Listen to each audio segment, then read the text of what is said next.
दिसंबर है।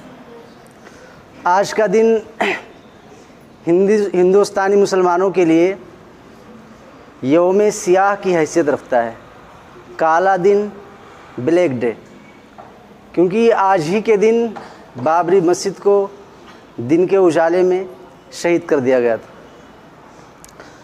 बाबरी मस्जिद की शहादत से पहले उसकी तारीख़ समझ लें। बाबरी मस्जिद की तारीख़ 1528 ईस्वी में, कितने में? 1528 ईस्वी में मुग़ल बादशाह ज़हीरुद्दीन बाबर के इशारे पर उसके एक वज़ीर ने हिंदुस्तान के सूबा अवध में कराई थी। ये मस्जिद अपने नक्शो निगार और क़दीम तर्ज़ तामीर की वजह से एक अज़ीम शाहकार थी।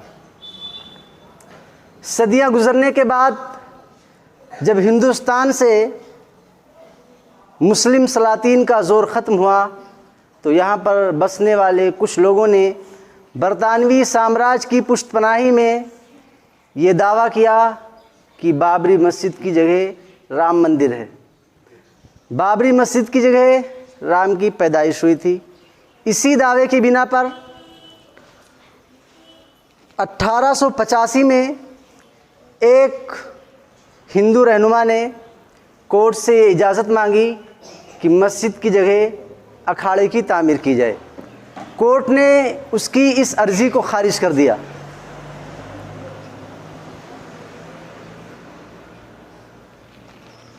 (1949) को बड़ी चालाकी के साथ रात के अंधेरे में बाबरी मस्जिद के अंदर मूर्ति नस्ब कर दी गई और सुबह ये शोर मचाया गया कि बाबरी मस्जिद की जगह पर रामलला प्रकट हुए हैं। 1950 में मकामी अदालत से मज़कूरा मस्जिद में पूजा पाठ और दीगर मजहबी रसूम की अदायगी की इजाज़त मांगी गई। 1886 में राजीव गांधी के इशारे पर बाबरी मस्जिद का ताला खोला गया और 6 दिसंबर 1992 को बाबरी मस्जिद शहीद कर दी गई। बाबरी मस्जिद की शहादत एक ऐसा हादसा था जिसने न सिर्फ यहाँ बसने वाली अक़लियत बल्कि पूरे दुनिया के मुसलमानों का सीना छलनी कर दिया था। बाबरी मस्जिद की शहादत सिर्फ एक मस्जिद की शहादत न थी बल्कि मुस्लिम सलातीन के अज़मत रफ्ता के एक अज़ीम शाहकार के ताबूत में आखिरी कील थी। मस्जिद के गुंबद नहीं गिराए गए थे बल्कि बर्रे सग़ीर में मुस्लिम हुक्मरानों के बचे खुचे हैबत व सतूत के असराती नुकूश को ज़मींदोज़ कर दिया गया था। मस्जिद की शहादत कोई गैर मुतवक्के हादसा न था बल्कि यहाँ के RSS और VHP के जहन में पल रहे मुसलमानों के तेज नफ़रत का वो ज्वालामुखी था जो इक़्तिदार पाते ही चंद सालों में फट पड़ा, जिसके नतीजे में लाखों मुसलमानों के नशेमन खाकिस्तर हो गए। हज़ारों मुसलमान फसाद का नवाला बन गए। 6 दिसंबर 1992 को पूरी प्लानिंग के साथ हिंदू इंतहा पसंदों ने हिंदुस्तानी आइन को यरगमाल बनाकर उसमें मौजूद अक़लियती हुकूक़ के एक एक वर्ग को अपने पैरों तले रौंद डाला। उसी के साथ यहाँ कसरत में वहदत, जमहूरियत और सेकुलरिज़म का गला भी दिन के उजाले में घोट दिया गया। शायद हिंदुस्तानी तारीख़ में ये पहला मौका था जब हिंदुस्तान में जमहूरियत होते हुए भी फाशिज़म और आमरीत का नंगा नाच हो रहा था।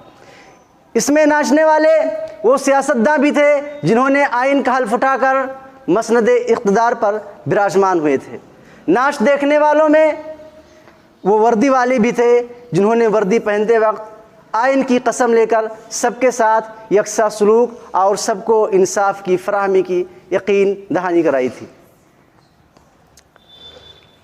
मस्जिद की शहादत में जहां VHP और RSS जिम्मेदार है, वहीं कांग्रेस का भी इसमें एक बड़ा हाथ है।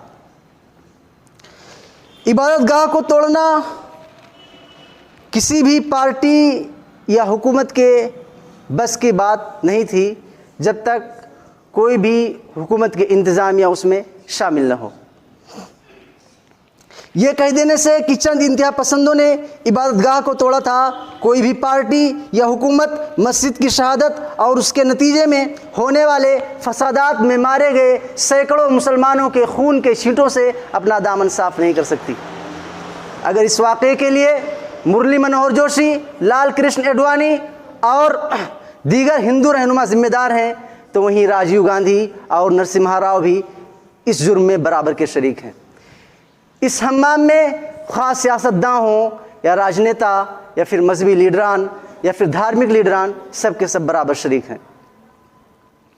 आपको तो ये मालूम होगा कि मस्जिद का ताला राजीव गांधी के ईमा पर खोला गया था, पर नवंबर 2019 में बाबरी मस्जिद पर जो फैसला आया था, जिसमें मिल्कियत अराज़ी के हक़ को अक्सरती तबका के झोली में डाल दिया गया था, वो मुकदमा किसी और ने नहीं बल्कि सीनियर कांग्रेसी लीडर और साबिक़ वज़ीर दाखिला बूटा सिंह ने दायर किया था। यही वजह है कि जब कोर्ट का फैसला आया तो कांग्रेसी सदर सोनिया गांधी ने कांग्रेस की हंगामी वर्किंग कमेटी का इजलास बुला करके अदालत के फैसले का इस्तकबाल इन लफ्ज़ों में किया था। लफ्ज़ क्या थे कि हमें बड़ी खुशी हुई कि अदालत ने हमारे एतमाद और मजहबी अक़ीदत की पासदारी की। जमहूरियत का खून तो 6 दिसंबर 1992 को ही हो गया था, पर जनाजा इंसाफ के सबसे बड़े मंदिर कहे जाने वाले सुप्रीम कोर्ट की चौखट से नवंबर 2019 में निकला, जब तमाम तर शवाहिद और दलाइल को दरकिनार करते हुए कोर्ट ने महज आस्था और अक़ीदत की बुनियाद पर बाबरी मस्जिद की ज़मीन को अक्सरियती तबका की झोली में डाल दिया। कोर्ट ने यह भी माना कि मस्जिद तोड़ना गलत था। कोर्ट ने यह भी माना कि किसी मंदिर को तोड़कर मस्जिद की तामीर नहीं की गई थी। तज़ाद बयानी पर मुश्तमिल ये कोर्ट का फ़ैसला इंसाफ की तारीख़ में एक सियाह बाब का आगाज़ था। खुदा जाने ये बाब कहाँ जाकर बंद होता है। अयोध्या तो झांकी है, काशी मथुरा बाकी है। कल जब हमारी आने वाली नस्लें पूछेंगी तो हम उनको ये ज़रूर बताएं